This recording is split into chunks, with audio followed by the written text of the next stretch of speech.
Jjajjaawo abasiraamu Omulangira Kassim Nakibinge Kakungulu asisinkanye ababaka ba palamenti abasiraamu n'abakulembeze b'ebyobufuzi ebyenjawulo okumanyagana okwalambika n'okwogera ku nsonga ezitwala eggwanga mu maaso. Enzikano etabiddwako eriko Ssaabaminisita Abamubabazi ng'abadde omugenyi omukulu omumyuka asooka wa Katikkiro Hajji Twaka Wasigongo omumyuka wa Sipiika wa Buganda Hajji Ahmed Lwasa ne Minisita omubezi w'ensonga z'amawanga amalala Hajji Nakibinge Kasolo mu kwogera ku Omulangira Nakibinge akalaatidde bannabyabufuzi okuwala enjawukana bateeke essira ku bintu ebigattira awamu eggwanga. Why we are here is also to let you know that as a community we have so many issues that divide us, but we want us to focus on what unites us. There is a lot that unites us. There is a lot we have in common, like education, development, health. Let's look at those and let's not waste time on the divisions we have.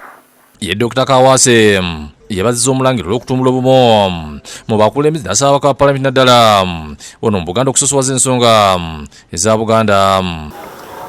Ate naddala abava mu Buganda bo nsaba bakimanye nti nnyaffe ye Buganda ate ne Ssaabasajja Kabaka kye kitikkiro kyaffe. Bayimirirangawo nnyo okutaasa n'okusoosowaza ensonga z'obwakabaka bwa Buganda. Ate Mbabazi yakubiriza ababaka ba palamenti okuyisa amateeka agatumbula enkulaakulana mu ggwanga beewale enjawukana. You represent your constituencies, but you also serve as ambassadors of Islamic values.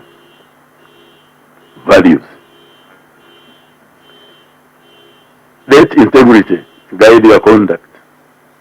Let honesty shape your decisions. Let compassion inform your policies.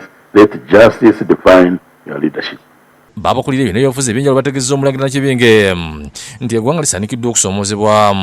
We thank you so much, Eminence, for constantly talking about these issues and request all the leaders present here, whether you're in NRM or in every other political party, to work together to restore sanity in this country. You people who are in government, you need to go and study particular laws critically.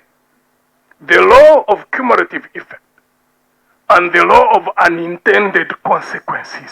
Twogedde ku n'ababaka ba palamenti abasinkanye Omulangira abakwe boogera. Obukulembeze obwo si bwaffe ng'abantu bwa Mungu yasalawo obe era ateeka okukubuuza wabukozesa ki. So nkakasa nti atutembese bulungi, atujjukiza bulungi, agala okumwebaza n'obusiraamu bwonna obw'Ekibuli. Beewale nnyo okulowooza ku nsonga eno. Njagala okwebaza enteekateeka yonna abakulembeze ab'enjawulo ababaddewo n'entanda etusibiriddwa ng'ababaka n'abakulembeze abalala n'abo abali ku gavumenti naffe ab'opposition. Mu kusooka abadde okusala Juma muzikiti Ekibuli ng'akulembeddwa Mukiikya Sintiweewa akulira ddaawo Ekibuli. Ono ayambalidde bannabyabufuzi baayise abannanfuusi nti bazizzaanya eggwanga emabega. Ffe tubusooseemu. Ffe tubadde wano Ekibuli emabega wali nga baga nti wano director wa ddaawa Seeka Muzaatanga yali wano olwaleero. Kati director wa ddaawa Seeka Yasin. Emyaka egigenda kuyita nga director wa ddaawa mulala. Obwongo bwaffe kebuneetwerimba nti ebifo bye tulimu ffe twabitandika wera ffe tubimaliriza. Tugenda kuba tufaafaganiddwa. Staff mabeta ababaka wa maaso.